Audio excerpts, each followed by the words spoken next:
Sir Isaac Newton, the mind that redefined the universe. Sir Isaac Newton, a name that echoes across the chambers of science, mathematics, and human progress. He was not merely a man of numbers and formulas. He was a visionary whose mind cracked open the very mechanics of the universe. Born on January 4th, 1643, in the modest village of Woolsthorpe by Costerworth, Lincolnshire, England, Newton entered the world under extraordinary conditions, both literally and metaphorically. His father, Isaac Newton Sr., a simple but respected farmer, passed away in October 1642, 3 months before Isaac was born. His mother, Hannah Iscoff Newton, was left a widow and would remarry when Isaac was just 3 years old.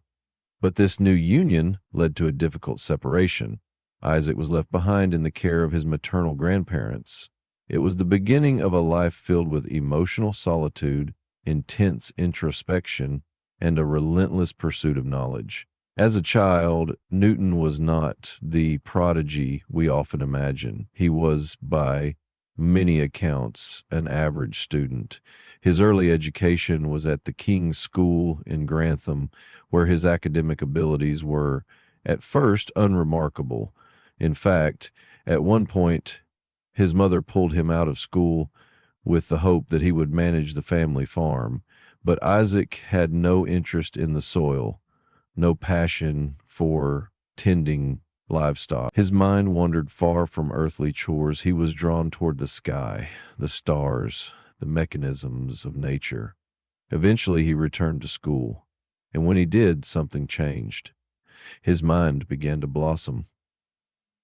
He immersed himself in books and showed an early talent for mechanics, mathematics, and engineering concepts, even building simple machines and windmills.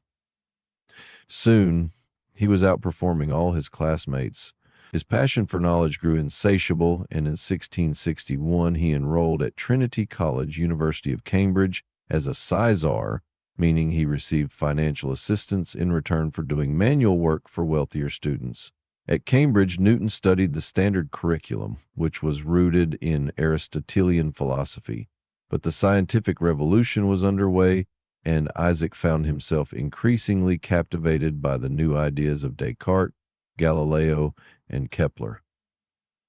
At the 1661, he began setting up his own laboratory.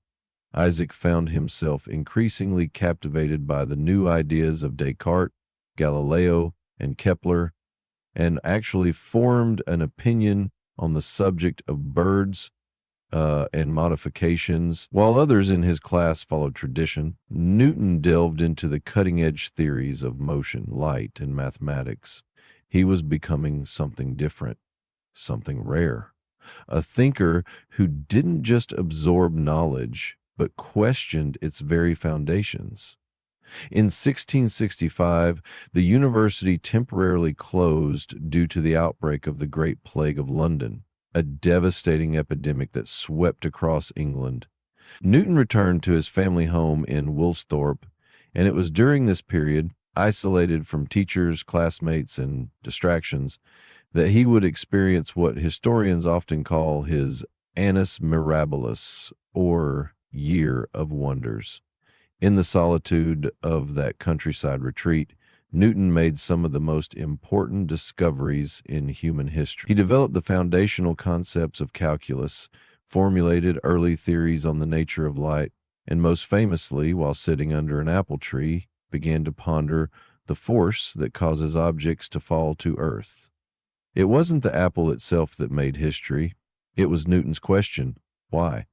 This led to the formation of what he would later define as the law of universal gravitation, a theory suggesting that every object in the universe attracts every other object with a force proportional to their masses and inversely proportional to the square of the distance between them. A seemingly simple idea, but one that explained the orbits of planets, the motion of moons, and the falling of an apple. It unified the cosmos and the earth under one law.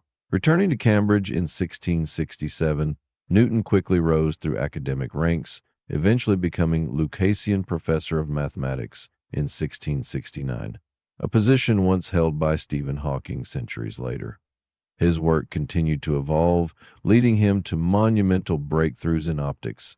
In 1668, he built the world's first reflecting telescope, which used mirrors instead of lenses to improve clarity and reduce chromatic distortion.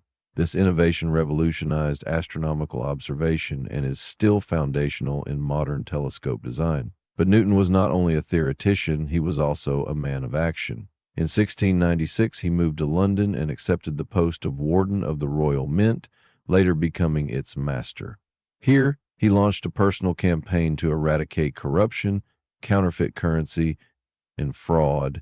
He conducted intense investigations, personally interrogating criminals, and played a major role in reforming England's monetary system.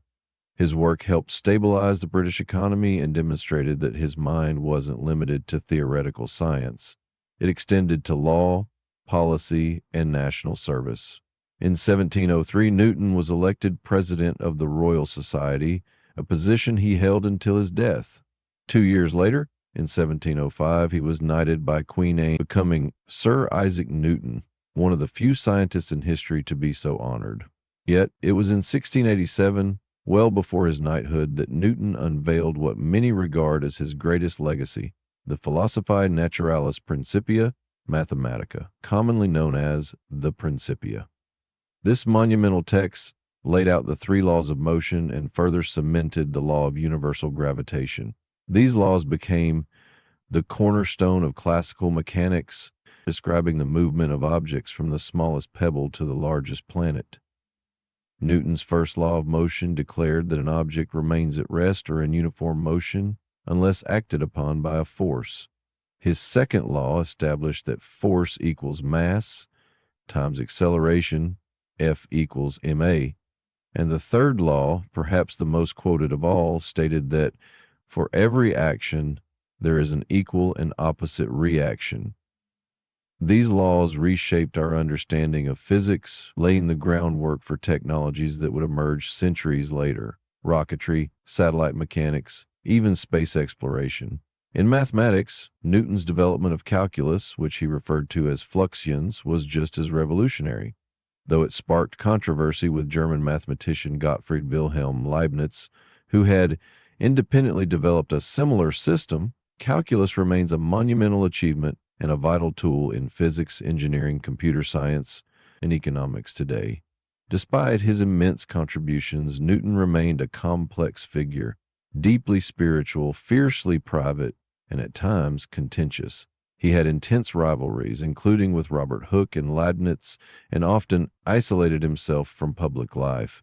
Yet behind that solitude was a mind always burning, always questioning, always searching for the divine order within nature's chaos. Sir Isaac Newton passed away on March 31, 1727, at the age of 84 in London. He was buried in Westminster Abbey among kings and statesmen, a rare honor for a man of science. But he was more than just a scientist. He was a seeker, a mind that dared to decode the blueprint of the cosmos, and though centuries have passed, Newton's words still echo.